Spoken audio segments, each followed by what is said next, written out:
as well as the San Diego State University Chinese Cultural Center, who's helped make this presentation possible. I'm grateful also to Esther Benjamin Schifrin for participating and being able to add a Shanghai Sephardic dimension. Are you able to hear me? Yes, you're fine. Okay. To add a Shanghai Sephardic dimension to this event, I especially want to thank Rachel Stein from the Fritz Ascher Society for her continuing support of my efforts to commemorate my father and his artwork and his story. To set the stage for Hannah Leah's art historical remarks, I want to offer a brief visual biography of my father using images pertinent to his life in Germany, China, and the United States. Since I can't do justice to a lifetime that stretched over 87 years in a few minutes, I apologize in advance for omitting both pictures and commentary that would have been helpful to understand the presentation. But before continuing with my PowerPoint, allow me to begin with some personal context. I'm speaking to you from where I live in Heidelberg, Germany. I originally came here from the United States with academic funding to do research at the Max Planck Institute for International Law.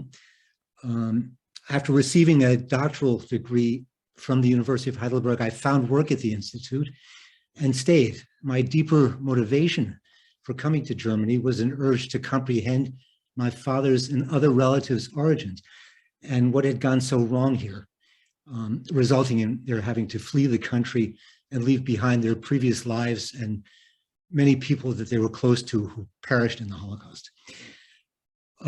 As a child, I already heard bits and pieces of my father's story.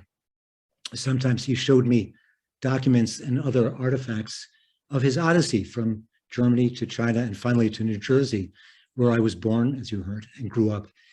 I often asked him about his experiences, curious to learn more about what then sounded like an adventure and very exotic. Later, my questions became more probing and met some resistance. Some of my father's reluctance to say more resulted from the fact that he found it very difficult to accept my choice to remain in Germany. Still, we kept in close contact. And between my annual stateside visits, my father would send me copies of many of his mementos, as well as photos of his latest artwork. We in fact communicated repeatedly about his intention to do an illustrated autobiographical an account for young people about his time in Shanghai. To the extent I could, living far away and having a career and family of my own, I encouraged and assisted him with this. Although my father pursued the idea of an illustrated autobiography, he never discussed his flight in Germany and struggled to survive in Shanghai with many other people. He also did not like to talk very much about his art. A revealing statement he once made that he attached to work he submitted to work for an exhibition sums up his basic attitude towards such communications. He said, "My works are shared impressions of what I've observed. Instead of explaining them in so many words, I prefer to express myself visually. My aim is to induce an emotional experience and a cognitive process based on what touched me.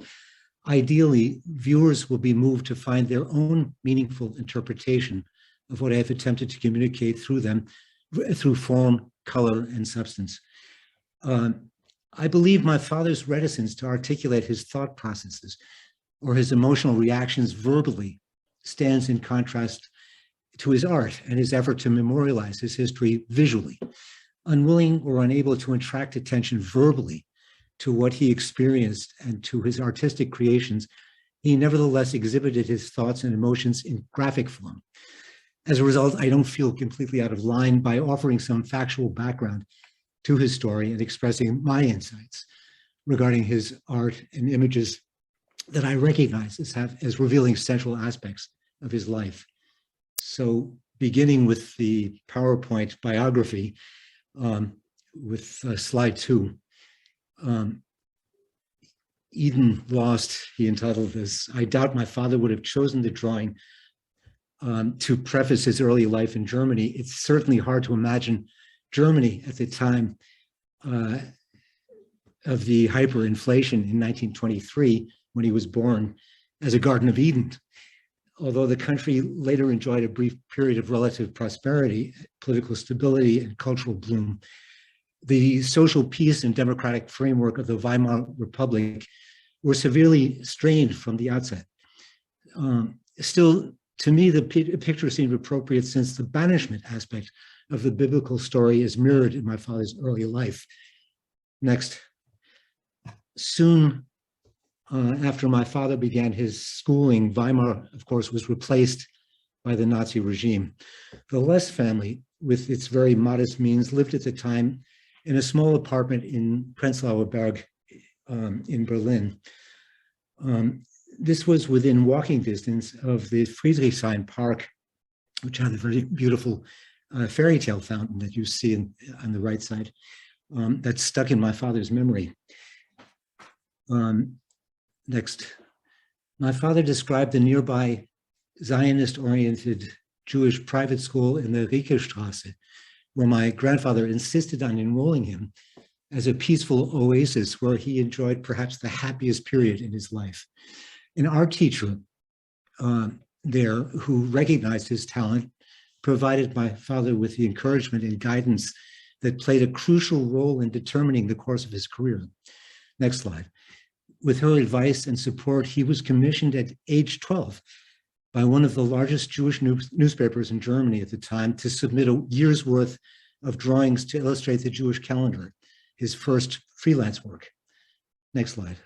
The Nazi pogrom, or the Kristallnacht, of November 9th to 10th of 1938 ended any illusions, of course, of coexistence between Jews and Nazis. My father depicted here how his mother and grandmother were made to scrub the anti-Semitic graffiti off the sidewalk under the supervision of stormtroopers and to the amusement of neighbors and passers-by.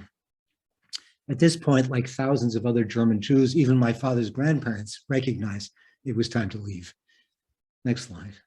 My father's father was already unable to renew his commercial license and needed to work as a sales agent for his father-in-law's wholesale textile business before this. By the summer of 1939, the Nazis had introduced forced labor for unemployed Jews. My grandfather was eventually assigned to do railroad maintenance work, a fate that my father only escaped because the Less family left Berlin just a few days before he received the notice to report for work. Next slide. On September 5th, 1940, when my father was 16, a half a year after drawing this picture, and a year after Germany unleashed World War II by attacking Poland, the Lesses fled eastwards. Next slide. Their destination was a war-damaged section of Shanghai's international settlement, which had been under direct Japanese military control since 1937. My father mapped his family's escape route from Berlin to Shanghai to illustrate his intended autobiographical account. The line marking their transcontinental passage indicates the enormous distance they traveled. To me, the white dots that you see on the right side of China's coast here also suggests the tremendous uncertainty they must have felt, since they were practically penniless and they knew next to nothing about their destination when they took the boat from Dairen to Shanghai aboard a Japanese ship. Why Shanghai? My grandfather had unsuccessfully applied for immigration beforehand. At the time, Shanghai, quite simply, was the one place that still allowed entry to Jewish refugees. And fortunately, overland passage from Germany to China via the Soviet Union was temporarily possible by virtue of the Hitler-Stalin Pact, after the Mediterranean was blocked for passenger ships in 1940. Next slide. Just before my father's 76th birthday, he gave me a present, an annotated copy of his passport, which he labeled in typical understatement, a bit of my history. Beginning with the large red J stamped on its first page. See in the next slide. The passport is quite revealing of what happened. While I've included several pages of the passport in this PowerPoint, I'll limit my comments to a few important aspects. The J allowed for easy identification of Jewish refugees, of course, but it was probably unnecessary. Jews' passports already contained another identifying feature. If you look closely, you'll see that the Israel added to his middle name, which all males were required to add if their name was not already recognized as Jewish, and women correspondingly had to add Sarah as a second name. My father's handwritten comment points to still another aspect of Nazi persecution that went to the core of his identity. It identifies him formally as having German nationality.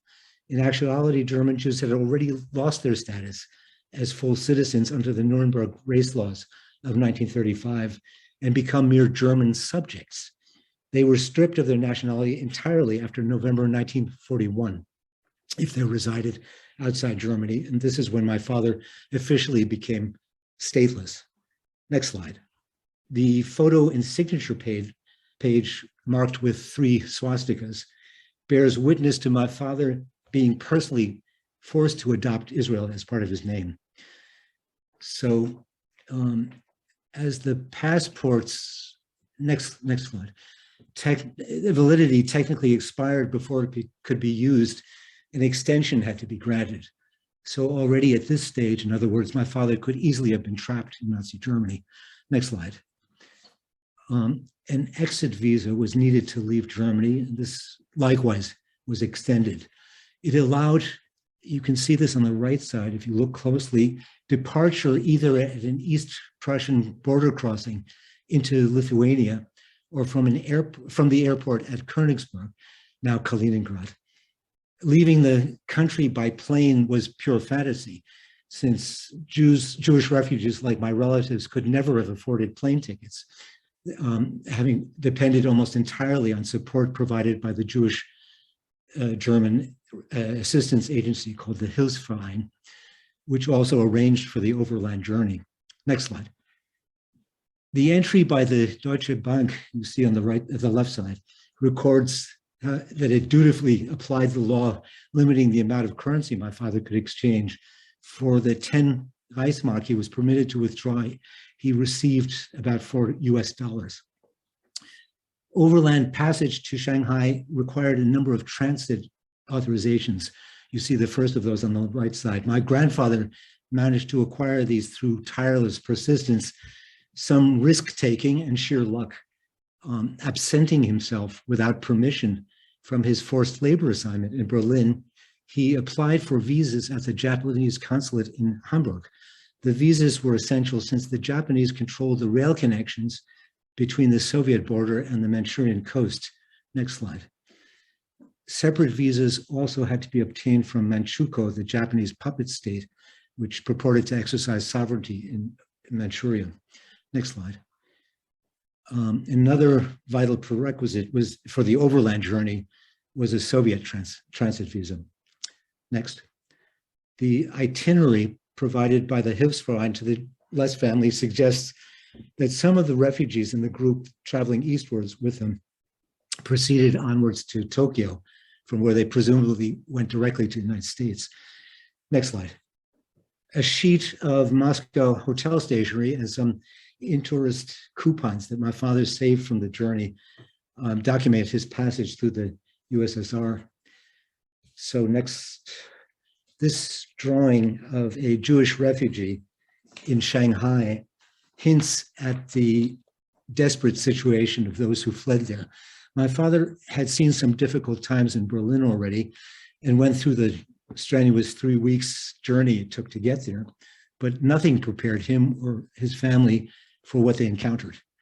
In the so-called Paris of the East, as it was sometimes called, they suddenly encountered sights, sounds, smells, and customs that were totally unfamiliar. Most of the inhabitants of this densely populated city looked, dressed, ate, and behaved different than they did, and spoke what to them was an incomprehensible language. For many refugees, exposure to Shanghai's subtropical heat and high humidity, to primitive and overcrowded accommodations without running water, refrigeration, or ventilation, to deadly contagious diseases, to chronic unemployment, to primitive and overcrowded accommodations without running water, refrigeration, or ventilation, to chronic unemployment and hunger. I think I repeated myself, sorry, and to pervasive Japanese military presence. It resulted in exhaustion, illness, and depression, and anxiety. They were constantly reminded of their tenuous situation as they observed unimaginable wealth contrasted with abject poverty. Very quickly, the refugees realized that they existed at the bottom of the heap in Shanghai's social hierarchy and faced a merciless struggle just to survive. Next slide. The Less family was fortunate, however, to have its own accommodations. That meant that my father, his sister, and parents could avoid having to stay in one of the communal shelters set up by the Jewish welfare agencies, known as Heim. The room they shared for 7 years may have been tiny, but it allowed them to stay together. And it also had an additional advantage, as my father remarked in this letter to his relatives. Since there was barely enough space to open the door, they didn't have to worry about burglaries. Next slide. This identification document is one of numerous attempts by the Japanese to keep close watch on the Jewish refugees in Shanghai. So, next slide. In February 1943, the Japanese announced that all stateless persons who had entered the city after 1937 could reside in only a designated 1 square mile area of Hankyu. This unmistakably applied only to Jewish refugees from Central Europe. Those so-called Baghdadi or Sephardic Jews who were not British subjects, unlike Esther and her family, or Russian or former Russian Jews, two groups with longtime presence in Shanghai, about whom Esther, I'm sure, will say more, were not affected. Since my father already lived in the so-called restricted area, which was home to about 100,000 Chinese, he did not have to move. Those who did often lost the rest, whatever property they still had, and their businesses. But what most dramatically impacted the approximately 16 to 17,000 Jews, refugees forced to live in the Hankyu ghetto, was that they could no longer move freely about the city. They now had to obtain permission from the office of the so-called and self-proclaimed king of the Jews, a Japanese bureaucrat named Kanoa Goya, in order to leave the ghetto for work, despite Goya's reputation for maltreating applicants and arbitrarily preventing many from making a living. My father always managed to have his permit renewed. The watercolor scene you see on the right side depicts him having his permit inspected by a Japanese soldier at a checkpoint on the Garden Bridge, which connected Hankyu with the international settlement. Next slide. Several weeks after arriving, my father got his first job creating advertisements for the International Committee, the IC, an important Jewish refugee and aid organization. Next slide.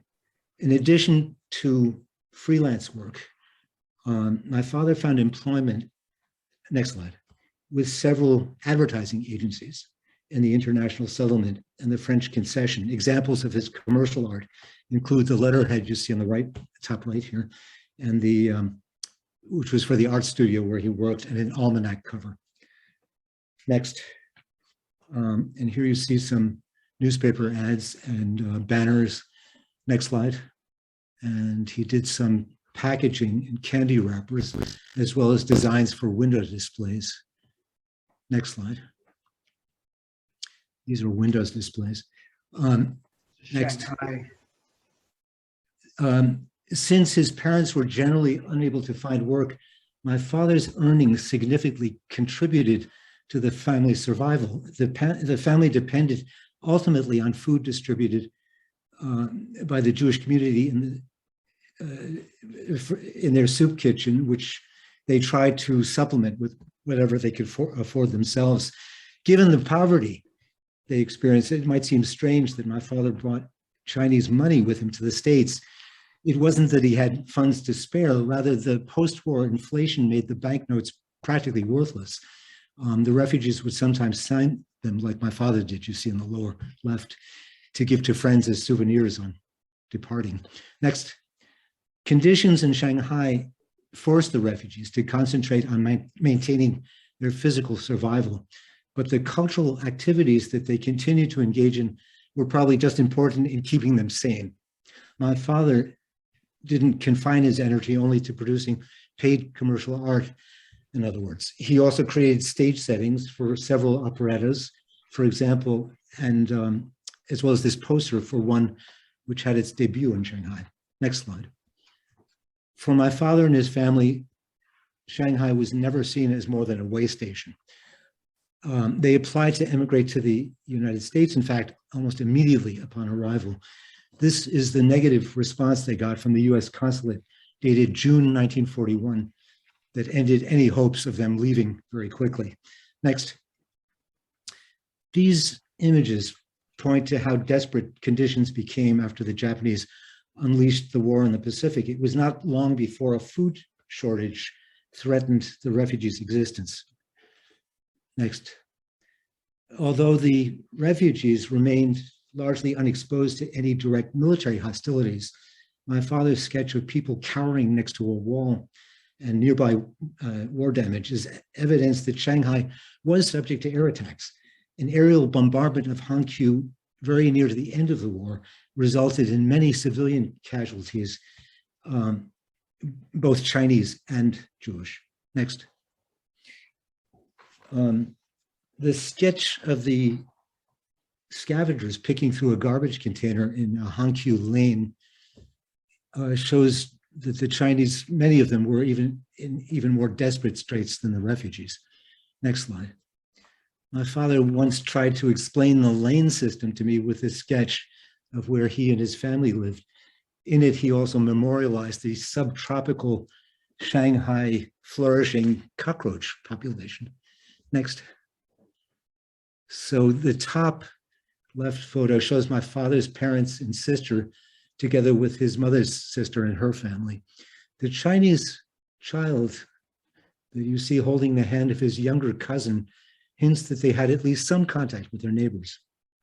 Next. In the context of the present COVID pandemic, it might be illuminating to see how early the Chinese tried to get a grip on contagious diseases. My father's vaccination record dates from June 1947, when Shanghai was administered by the Republic of China under Chiang Kai-shek. Next. Although the war ended in 1945, the US only gradually changed its restrictive immigration policy. It took another 2 years until my father was finally admitted to the United States. Next. The Les family finally arrived in San Francisco in July 1947 after crossing the Pacific on a rededicated US troop transporter. Photos of my father here sightseeing show how unreal this situation must have seemed to him at the time. Next. Following a brief stay in California, the family traversed again by train yet another continent. In Newark, New Jersey, they reunited with relatives who had come earlier. Within a few weeks, my father found work as a layout artist for Bamberger's department store. He lived in the years that followed the classic American dream, I would say, having a family, settling into his own house in the suburbs, and even eventually becoming art director and a vice president of the Bamberger's retail chain, a division of Macy's. Next. I probably overpacked this slide with too many examples of his commercial artwork for Bamberger's, but to my surprise, this was almost everything of this sort that I found.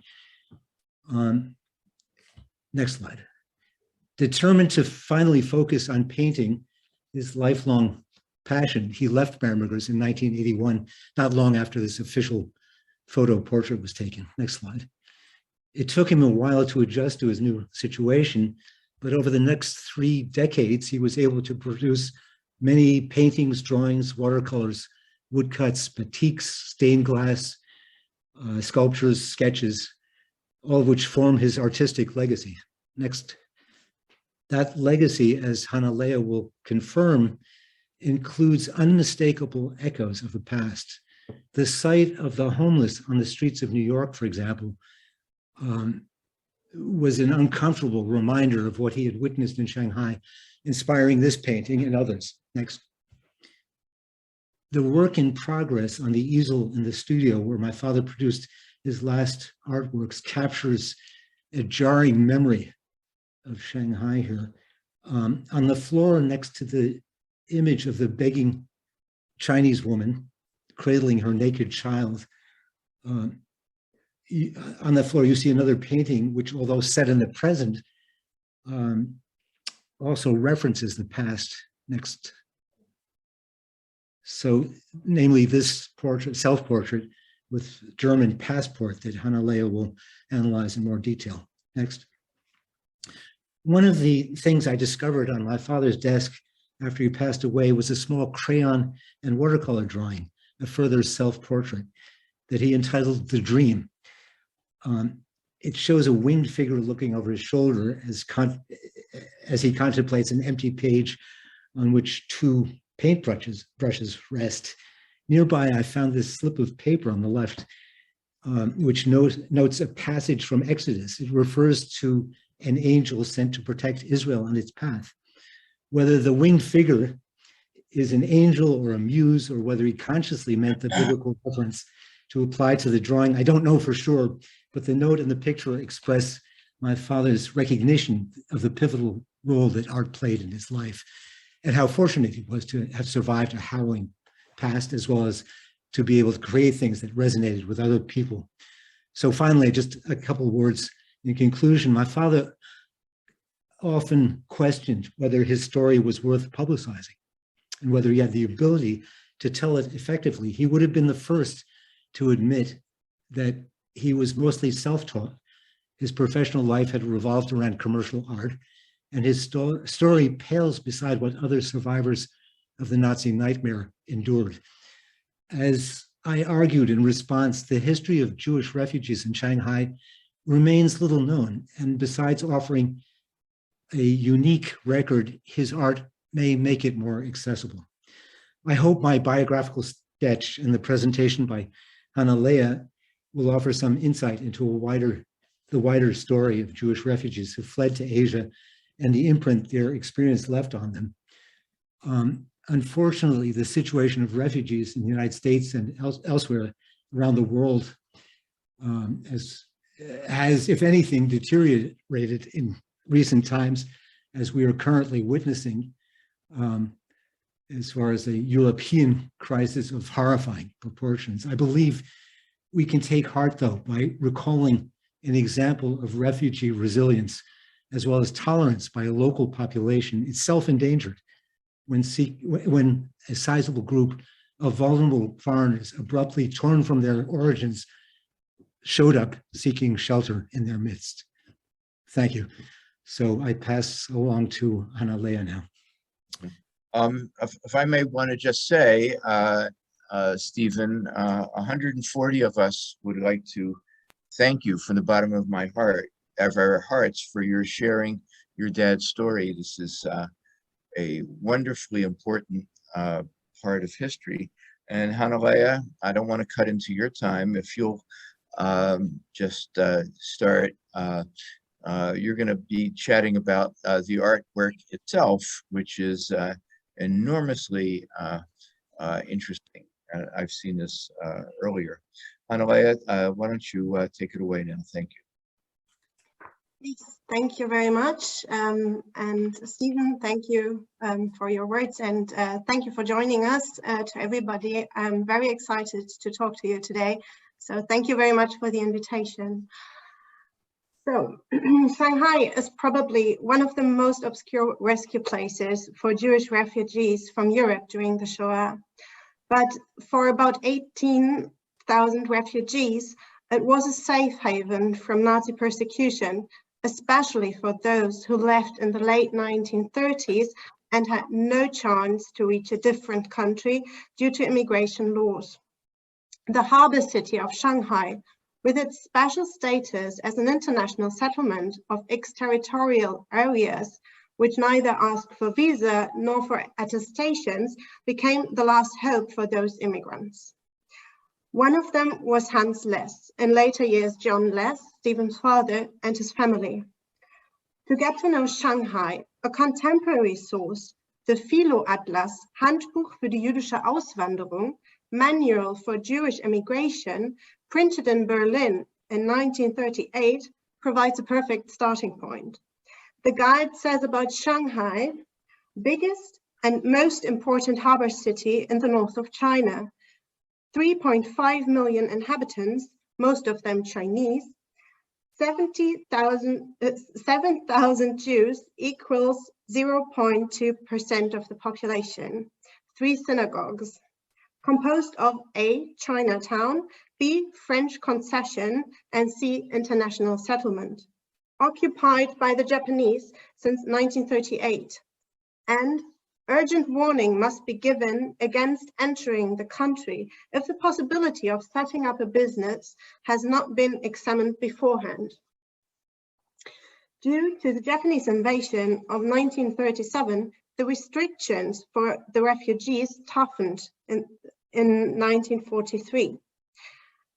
As is well known, the Japanese were German allies and thus imposing restrictions on Jewish migrants, reflecting their commitment to this alliance.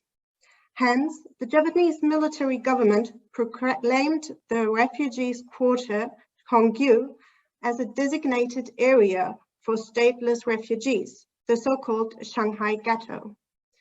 Slide, please. As Stephen already told us, Hans Less was born in Berlin in November 1923 into a middle-class family. Already in the 1930s, he began taking private art lessons with Alfred Fred Goldberg, and after leaving school in 1938, started working as a commercial art agency. Mm-hmm. Due to Nazi persecution, the family left Berlin for Shanghai in September 1940, where they later lived in the Shanghai ghetto under precarious circumstances. In this presentation, I would like to talk you through some works of John Hans Less, which were created in Shanghai or in his later years, dealing with his experience as a refugee. There will be 3 focal points to my presentation. First, I will contrast Less' earlier works with those in which he later revisited key moments of his time in Shanghai. Secondly, I will discuss Less' approach to Asian culture. As a European artist in Shanghai, I will give special emphasis on how his perception and representation of Asian culture differ from earlier European depictions of Asia, especially during the enthusiasm of Japanism and artist travels in Asia in 1900s. Finally, I will turn to a personal level and inquire to what extent we may witness the formation of John Hans Less' identity as a young refugee in his oeuvre. By way of an outlook, I will compare his works to other refugee artists' works in Shanghai and suggest that, with all due caution, there might have been something akin to a circle or school of Jewish refugee artists in Shanghai. This self-portrait is dated February 1940, meaning it was created while Hans Less still lived in Berlin at the age of 16. Slide. Less than a year later, in 1941, he sent this letter from Shanghai to his grandparents in England, explaining their living conditions in just one crowded room. The letter is accompanied by a little drawing of their room with explanatory numbers. As could be guessed already from these living conditions, the time in the ghetto had a huge impact on his work. It was where he started working as an artist with limited supplies at hand, while also earning a living by designing adverts for Shanghai refugee charities. It comes as no surprise that John Hans Less, throughout his lifetime, tried to cope with his experience by revisiting life-changing events in drawings and paintings. Therefore, one can find some motives several times in his oeuvre, which I'd like to present using 3 motives as an example. Slide. What started as an explanatory drawing to his grandparents furthered into a recursive motive. The watercolor version was intended for an autobiographical young adult's book, meaning John Less tried to work especially for his intended audience, for which he was perfectly trained due to his career as a commercial artist. While the watercolor has a clear structure, the painting, with its shortened brush strokes and dark but still colorful palette, conveys the feeling of confinement and anguish of a teenager prompted by these living conditions. Slide. The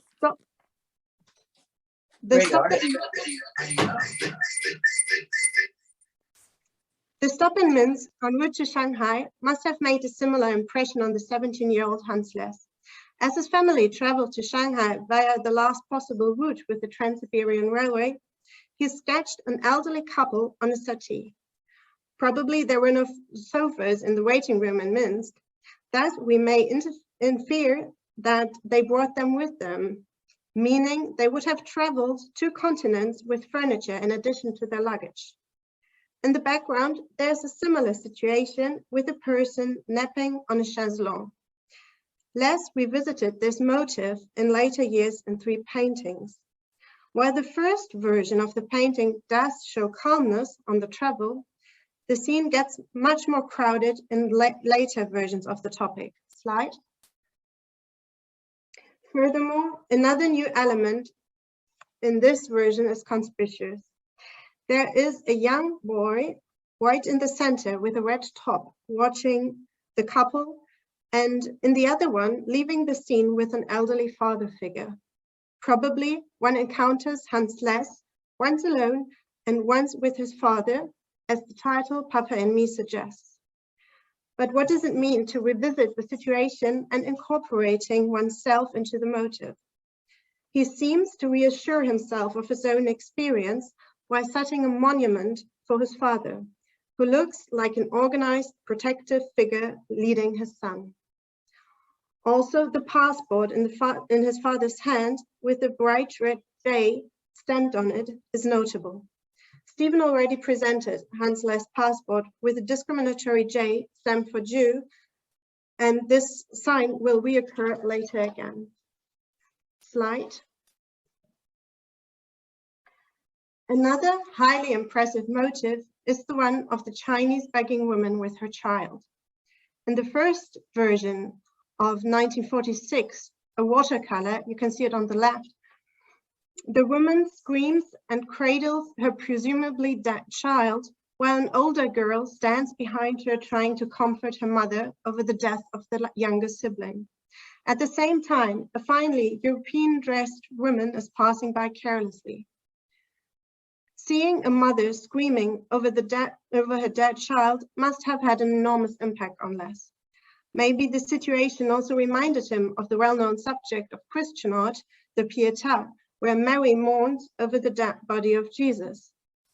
He planned to include the scene in his autobiographical young adult's book with all its drastic imagery. Here, drafting titles like "Beggar, is the infant dead?" and "The world passes by." In a later painting of the subject, the scene seems to be less drastic at first sight. Although the child is at least still alive and screams, the poverty and hunger are obvious given the empty rice bowl and the nakedness of the child. On top of that, one can catch a glimpse of another man eating at a street food vendor right next to the starving mother with child. The world is no longer passing by, but sitting right next to it, the misery, watching and eating. Slide. His earliest painting is a portrait of an unknown Chinese child from 1944. Considering economic difficulties and lack of materials, it was done on a canvas made from a linen sack for rice. The child's look has an air of anger, hardness, but also power, which is accusing at the same time, reflecting the fact that this child probably has seen a lot of hardship. This revisiting of motive and scenes less experienced in Shanghai does show how impressively what his time in Shanghai meant to him, how traumatizing some of the experience must have been, leaving a deep imprint. Yet we also witness how revisiting history has an effect on one's memory while coming to terms with one's experience. But Le's works are more than the reflection on a traumatized youth on flight from the Nazi persecution and harsh living conditions in Hongqiu Ghetto. In them, he played with and decomposed visual stereotypes of a European view on Asian culture. Asia has always been a part of the European visual culture, first, for instance, through Chinese porcelain, but also in trading and colonial ideas of an exotic, supposedly untouched world. This picture was well known in the cultural memory of Europe because it was widely distributed by prints and postcards. Secondly, around 1900, Japanism was an important inspiration for Western artists, especially in graphic arts. These artists transported the aesthetic of Asian woodblock printing, like the Japanese ukiyo-e and sumie, or shuimoa, the Japanese and Chinese ink painting. I'm sorry for the probably bad way of pronouncing it, by transporting it into Western culture, and some even traveled to Asia to collect impressions. Les also traveled to Shanghai, even though unintended as a refugee. Still, he collected impressions of Asian culture and, living in the international harbor city of Shanghai, of Asian and European encounters. Thus, his work also forms a part of a much bigger story of European-Asian encounters and European fascination for what they deem to be exotic. Three motifs exemplify his fascination and playing with its cliches. Slide. First, the motif of a rickshaw coolie done in 1947. One can see a coolie pulling his rickshaw with a hard exertion in a crowded Shanghai street. Next to him, one can catch a glimpse of a big Chinese man in a rickshaw reading a newspaper and smoking a cigar. In the later painted version of the motif, the latter is more visible. In this everyday motif, Les breaks with the fantasized idea of an ideal Asian culture in several respects. First, he does so by portraying the hardship which pulling the rickshaw brings with it. Secondly, by portraying the big difference of rich and poor in the Shanghai society. Thirdly, the showing of wealthy Chinese men in Western attributes of a newspaper and cigar, which are not germane to an idealist version of an Asian world. Slide. Another example for the fascination of Asian culture is the motif of a street barber cleaning his client's ears. This light ink drawing resembles in style, simplicity, and composition, with its airy lack of depth and focus on one prominent scene, the graphic art of Shuimoa. But instead of landscape or animals, Les shows a very profane but uncommon situation for Europeans and challenges our expectations.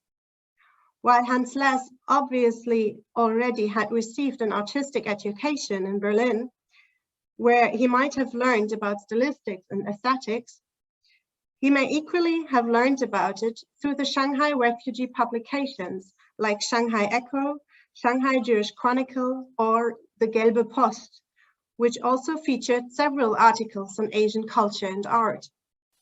Slide. In a similar way, Les employed the motive of a person seen from behind carrying a rice paper umbrella. At first glimpse, this umbrella evokes a feeling of the exotic to the Western eye because the umbrella is an icon of Asian visual culture.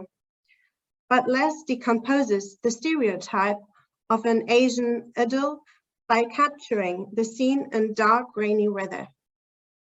There is a man standing in the rain, and in the background, one can see the outlines of different people in the distance.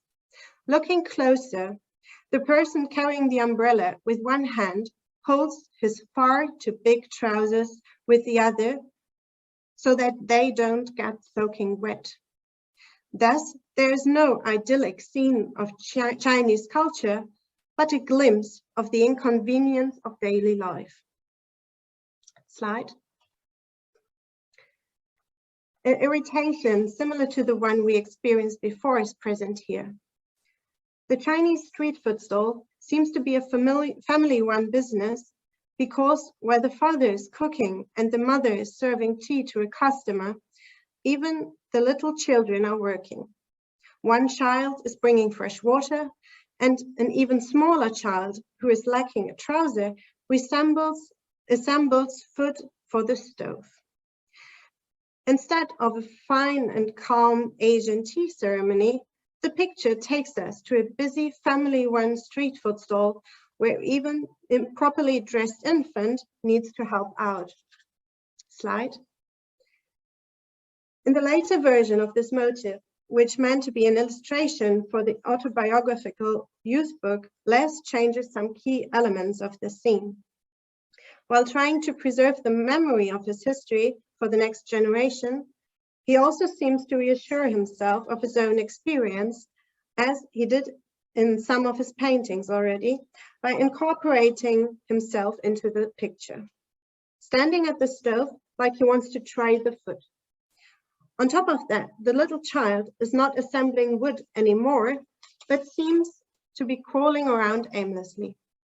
With these changes, he might have tried to soften the scene for his young audience, but incorporating himself afterwards also poses the question on how the connection between Asian and European inhabitants were in the first place. It does so because by incorporating himself into the picture, he becomes a participant while being an outside observer beforehand. Slide. As Stephen told us, his father left Shanghai for the States in 1947, thanks to the American Joint Distribution Committee. The time in Shanghai was of eminent importance for the formation of John Hans Les' identity, as we can see in the evolution of his self-portraits over time. Prior to his departure in December 1946, he did another self-portrait, meaning there are portraits dating only a few months before he fled from Berlin and shortly before the end of his time in Shanghai. These 7 years between 16, when he fled Berlin, and 23, when leaving Shanghai, are generally known as being quite influential in forming one's personality. In comparison, his later self-portrait shows not only a more accomplished style and technique, but also an older man who has experienced hardship and seems to be a very reflective person. Slide.